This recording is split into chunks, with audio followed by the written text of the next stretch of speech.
everyone. How you doing? How's it going? How you feeling? Are things kind of starting to come around for you? Are you feeling a little better, a little more hopeful, a little less hopeful? I know a lot of us are avoiding the news. I'm slowly starting to absorb a little bit of news again, but I wanted to get back to this guide that I started sharing last time, the Authoritarian Regime Survival Guide. Last year, we got through half of the first section, which was year one under authoritarianism, what to expect. And I realize since that video and my own process, my own survival mode maybe kicking in a little bit, but also maybe just kind of going through life and realizing the sky isn't falling.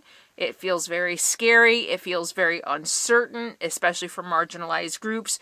But what I'm starting to see more clearly than I did in the beginning is that we are not an authoritarian regime yet. And in fact, it's going to take a little while for us to get there. We are not going to become a dictatorship on January 21st. We have a 250-year democracy that people have fought and died for. We have a constitution which, even though it may not feel like it because of this corrupt Supreme Court, we still do have a constitution and we still do have some rule of law in this country. And maybe the Supreme Court isn't going to be upholding the Constitution in all the ways that we want, but I don't think we're completely done yet. I don't think we are completely throwing away our Constitution and throwing away our democracy on January 21st. And that is why I wanted to go through this authoritarian survival guide, and especially the first year, because what it does is it tells us what to look out for and how to fight it.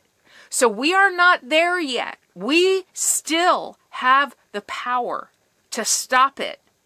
But that means we have to stop being immobilized, paralyzed in our fear.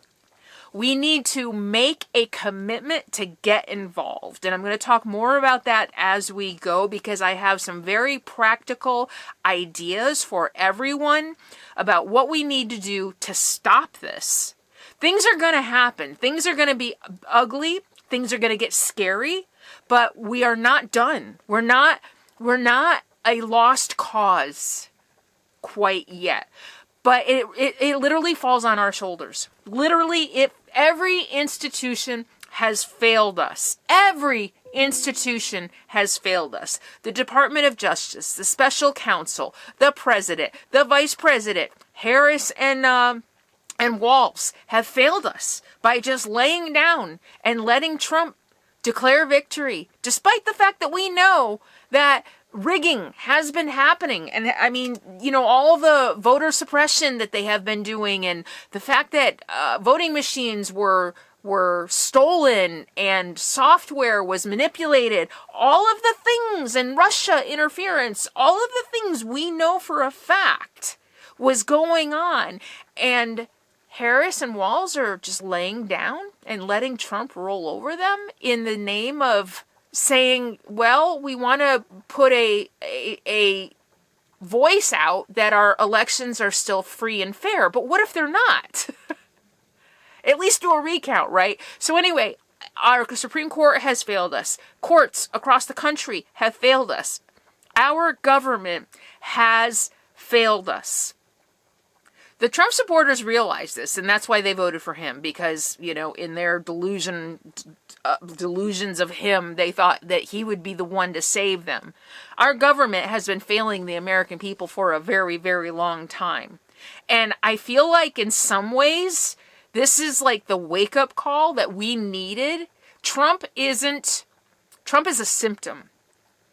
He is a symbol of how much our government has failed us.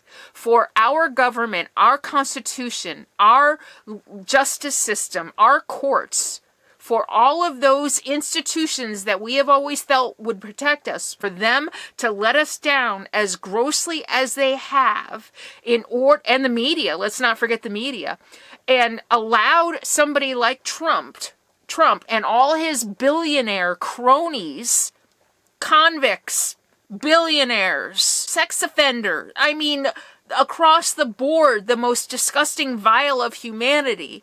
If our system of government allowed this to happen, I feel like it's the biggest wake-up call ever of how much our country has truly failed us. And it's truly a wake-up call. We need to stop being so freaking complacent. We are way too complacent. We vote and we're like, okay, I did my job. No. We need to be active. We need to get involved. And again, I'll talk about that in a minute. But let's go ahead and finish year one of what it's going to look like, probably. And they know because they've lived under authoritarian regimes. So they're sharing their experience with us. So now let's continue with number 9. And I'm reading and discussing, and I'll put the link to this whole document below. You can research it all you want. So number 9. They will try to take control of the judiciary. You hear about the huge fight that's going on right now. Mitch McConnell being typical, disgusting, hypocritical Mitch McConnell and talking about how he's really upset about there were some judges who decided they weren't going to retire. They were going to retire. And then since Biden or Harris lost, they decided they're not going to retire. And Mitch McConnell is losing his mind over politicization. I had a really hard time saying that word, of the judicial system. How dare they, when he himself stole 2 Supreme Court seats. You know, he stole the first one under Obama by denying Obama the right to nominate anybody. He was like, we're not going to have hearings a year before the election. And then Trump, 30 days before he was leaving office, he rushed through Amy Coney Barrett. So yeah, Mr. Hypocrite himself, worried about politicizing the judicial system, but they are going to try to take control of the judiciary. And that's why it's really important right now for Biden to put in as many district and federal judges as he can. They're going to assault the highest court, which they've already done. Right? So they're saying this is year 1. We have already seen some of this play out, but again, don't panic. Don't let your fear grab a hold of you and make you paralyzed. We still can fight this. They are going to need to remove the checks and balances to be able to push through unconstitutional legislation. And controlling the judiciary, they can also treat anyone that defies them with prosecution, including the press. And here is what we can do on that front. We need to contact our senators. We need to, what I'm hearing from a lot of women commentators, especially, and women political analysts and things like that, is that we need to be annoying. Women, especially white women, need to stop trying to be so damn polite. I don't want to bother them. I suffer from this as far as like making phone calls. I don't want to bother anybody. I don't want to be a pain in the ass. You know what? We need to be a pain in the ass. And that means calling our senators, writing to our senators, and urging them to affirm every single one of Biden's judge appointments.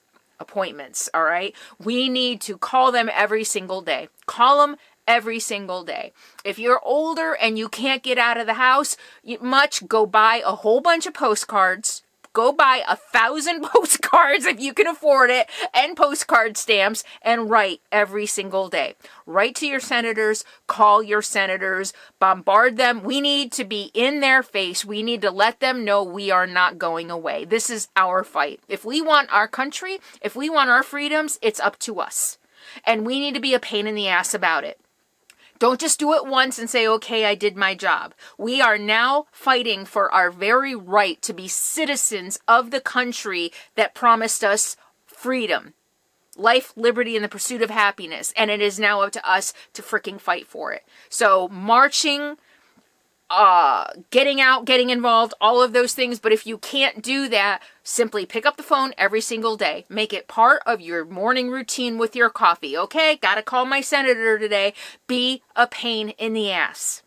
Call and write and tell all of your senators they need to confirm Biden's judges. That's how we can help make number 9 a little harder. Them trying to take over our judicial system. So what they advise us, our Eastern European friends who wrote these, is that we preserve the independence of our courts at all costs. They are our safety valve, the safeguard of the rule of law and the democratic system. So we need to be loud. When we see judges doing bad things, when we see judges selling out like canon, we need to call them out. I'm actually seeing people say, you know what, we need to start being the PR and the marketing team of the Democratic Party, who again has failed us. We need to start being public relations. We need to make memes. We need to call them out on social media. We need to embarrass them. We need to get our friends involved. If we see a judge doing something that is unconstitutional, that is against the law, that is bowing down to a wannabe dictator, we need to call them out often and loudly. We need to be loud.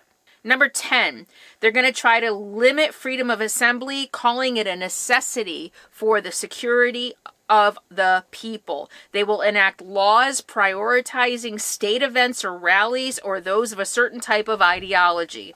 They will enact laws prioritizing state events and rallies. Trump and his rallies. Those are going to be prioritized. Those are going to be legal. Anything else? Illegal. If they can choose who can demonstrate legally, they have a legal basis to forcefully disperse or prosecute the rest. So we need to oppose any legislation attempting to interfere with freedom of assembly for whatever reason. I wouldn't be surprised if in the first year we see violence. And maybe it's orchestrated. Maybe it's, in the shadows. It's something that he instigates or something that he orchestrates, right? Bombings in the streets, a peaceful protest that turns violent, and they're going to blame Antifa. So they're going to start saying martial law or peaceful protest is now illegal. I mean, we need to be really, really careful. Or even if it's a Nazi group.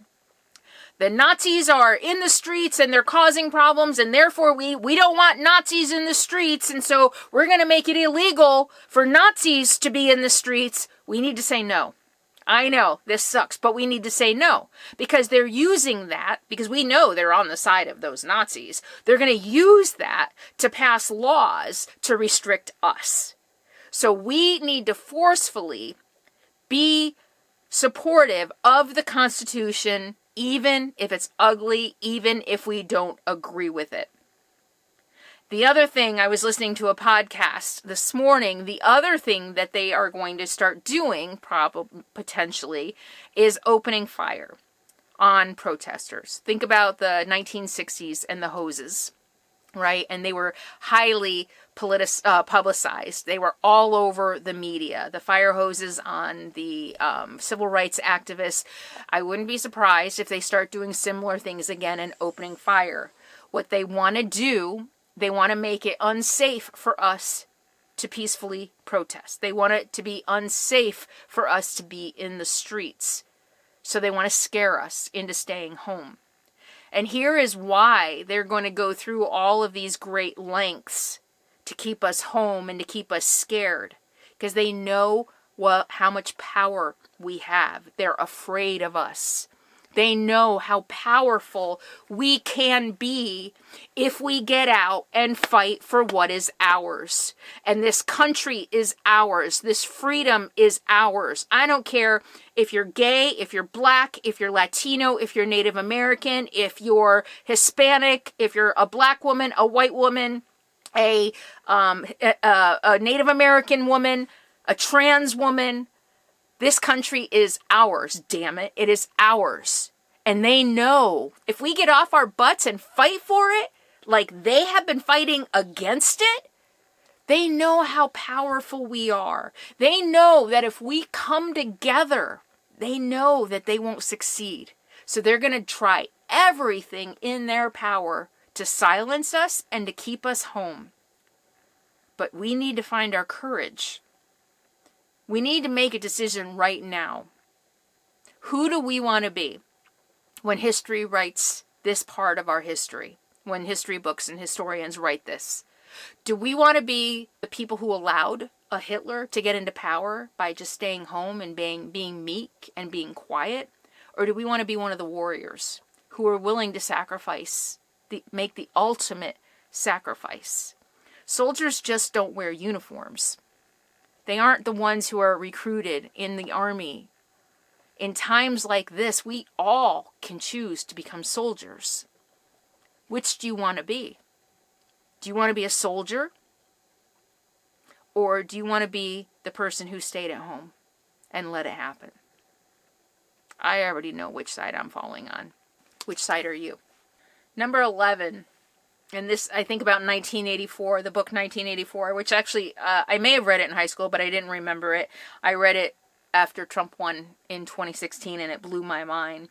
But they will distort the language, coin new terms and labels, repeat shocking phrases until you accept them as normal and subconsciously associate them with whom they like. A thief, a liar, a traitor will automatically mean the opposition, while a patriot, a true American, will mean their followers. Their slogans will have double meaning, giving strength to their supporters and instilling angst in their opponents. The deep state, crooked Hillary, communist Kamala, enemies of the state, the radical left. There's nothing radical about the left. We want equal rights. We want people to be able to marry who they want. But these are the terms they are using. This is all rhetoric Trump has already been using to make us the enemy of America and his followers, the true patriots. And we already saw on January 6th the effect that language can have on his people. They really, really, in their whole bodies, their whole minds and whole hearts believed they were fighting for their country. They really believed they were doing the patriotic thing. They believed they were being the soldiers of democracy by going to the Capitol, storming the Capitol, beating up police officers, crapping all over the Capitol, terrorizing our legislators. They believed they were acting as true patriots that day. That's the power of language. And that is what he's going to continue to do, to demonize anyone who doesn't agree with him. It's going to get worse, and we need to fight it.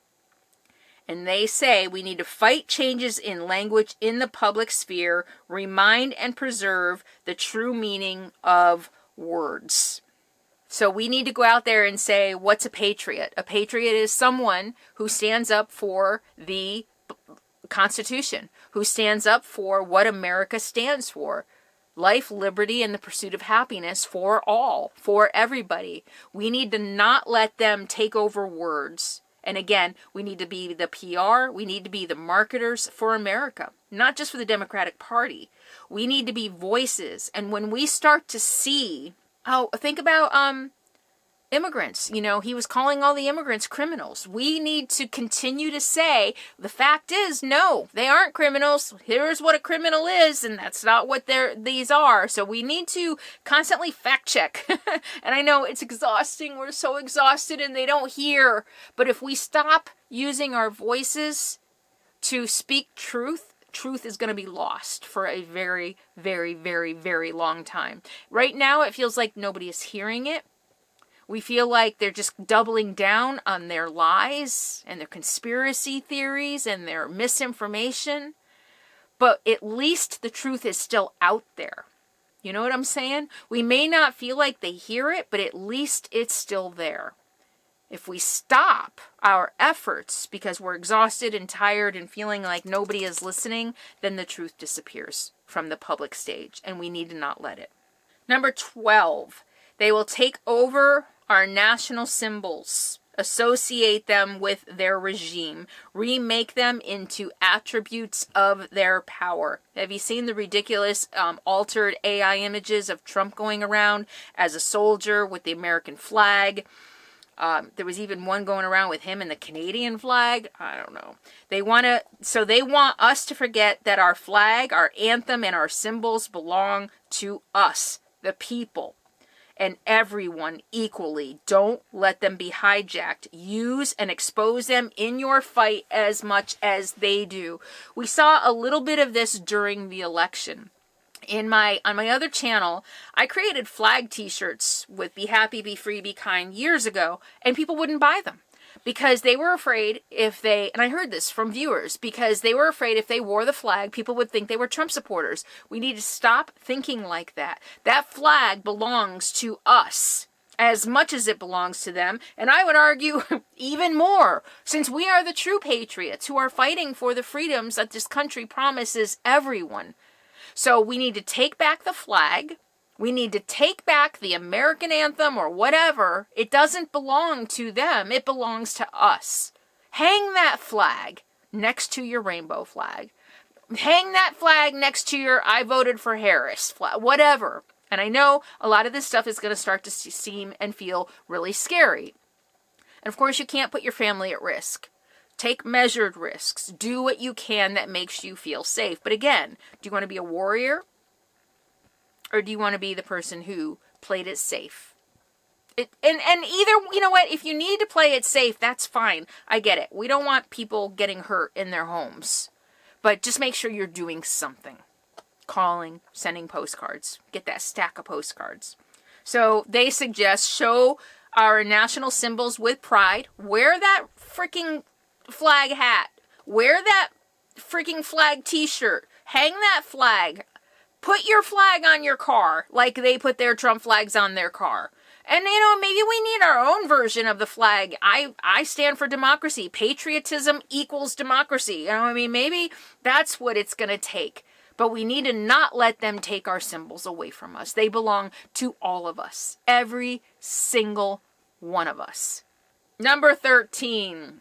They will try to rewrite history to suit their needs and use the education system to support their agenda. We've already seen that. This whole voucher thing that they want to do with schools and banning books and all of that. They'll smear any historical or living figure who didn't approve of their actions or distort their image to make you think they would.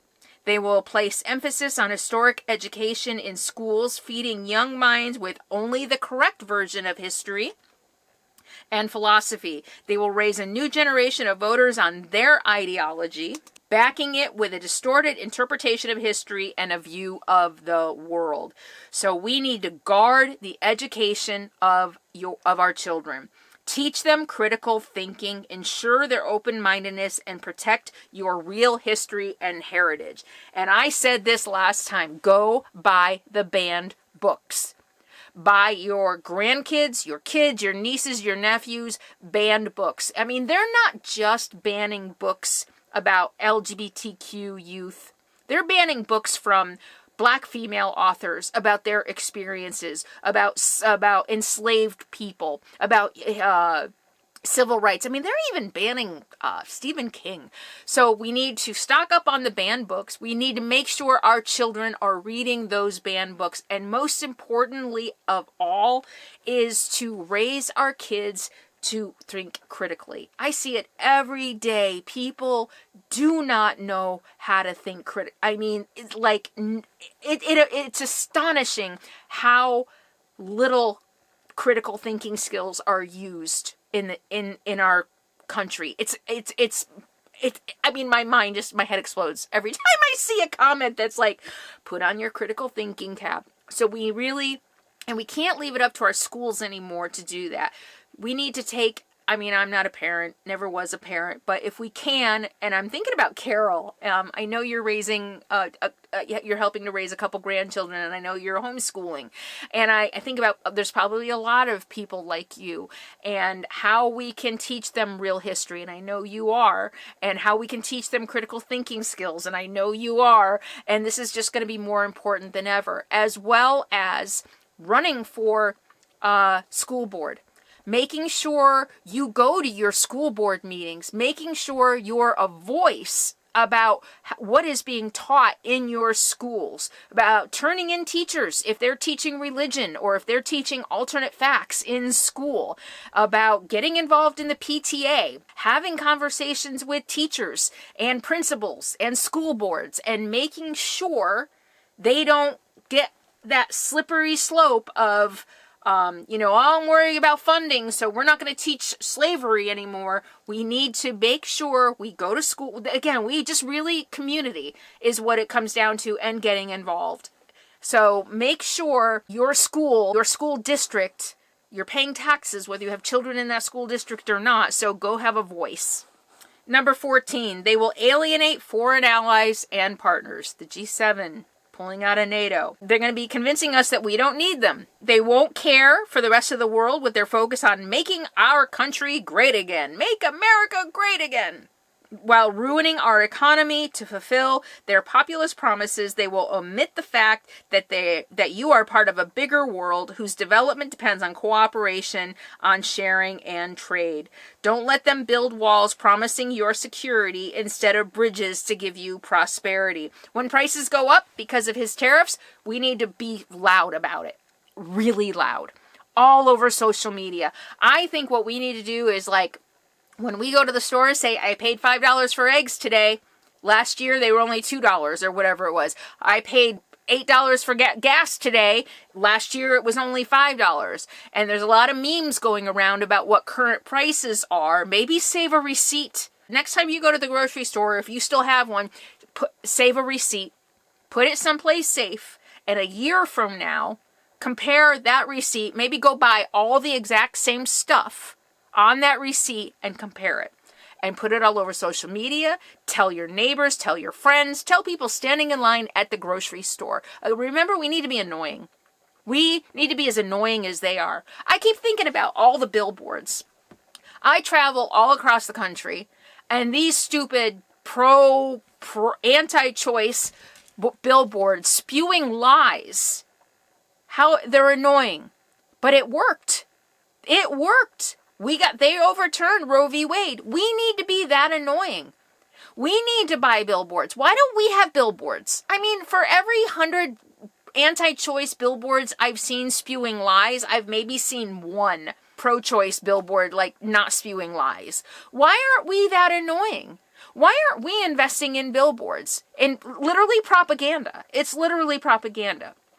We need to be that annoying. We need to be as annoying. Think about how annoying they are. Shoving their beliefs down our throats. Screaming about trans people, can't use my bathroom. We need to be just as loud. Just as annoying. Can you be annoying? I can. Just ask a lot of my trolls. I can be annoying without even trying.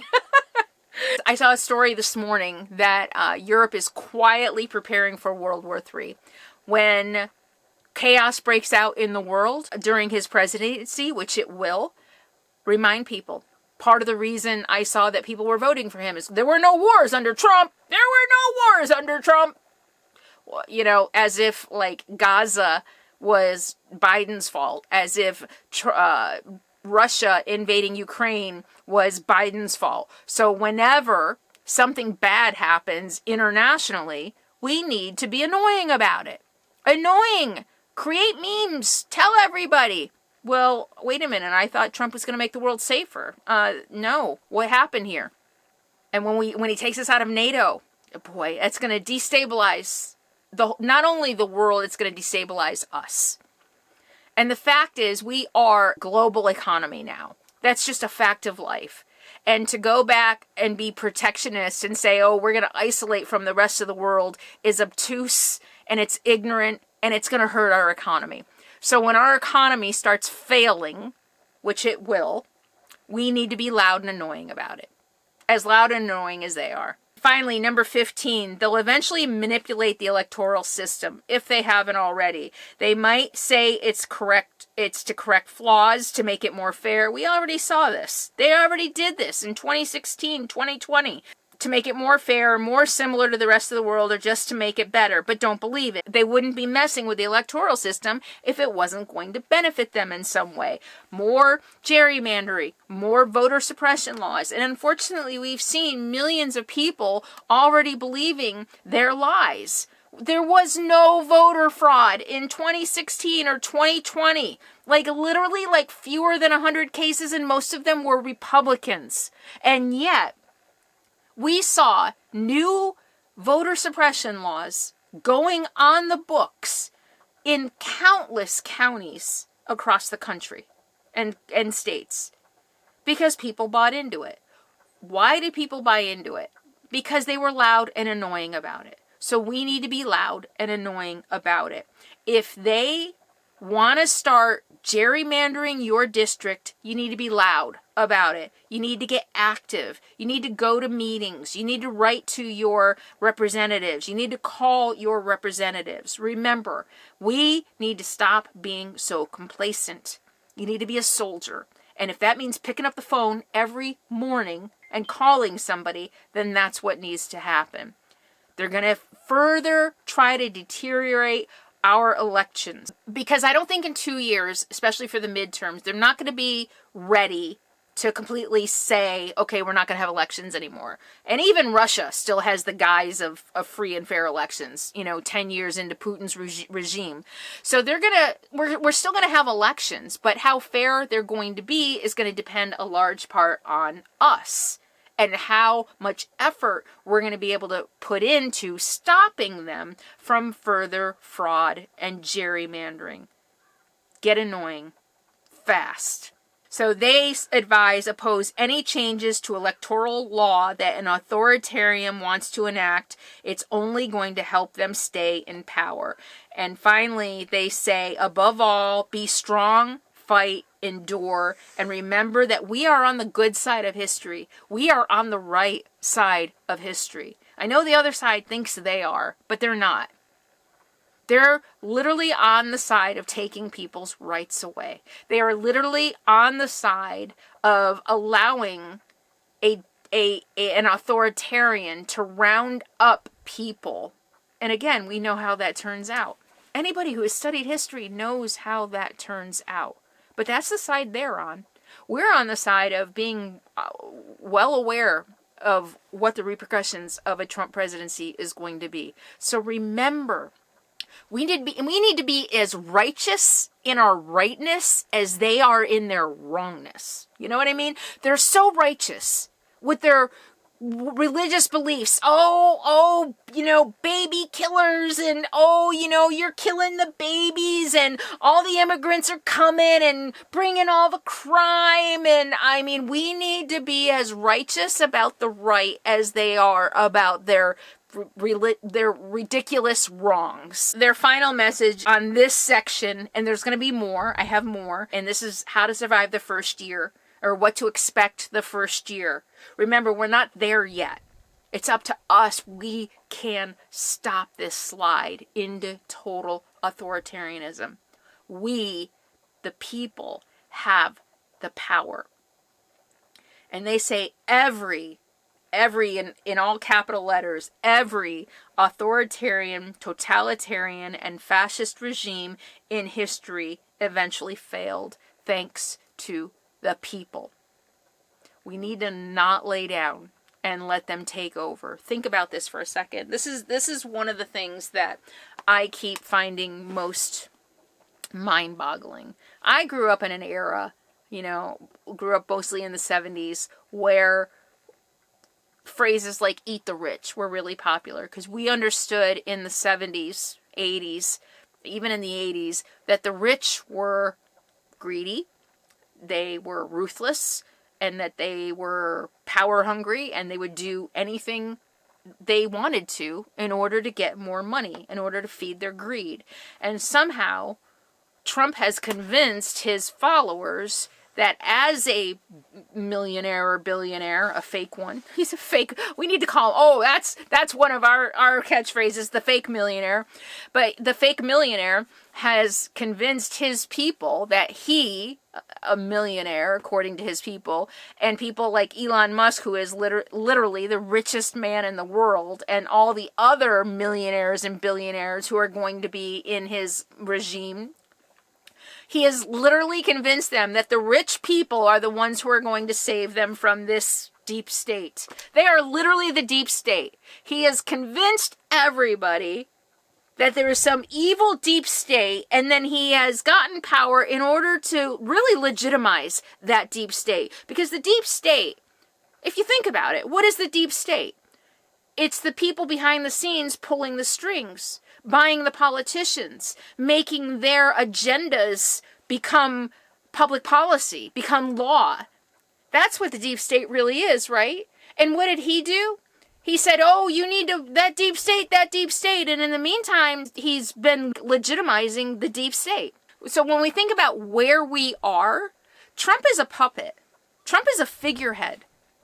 Trump is the result of decades of rich people trying to take over our government. And Trump is a willing, useful idiot. They have found a willing, useful idiot to be the figurehead. He's got the cult of personality.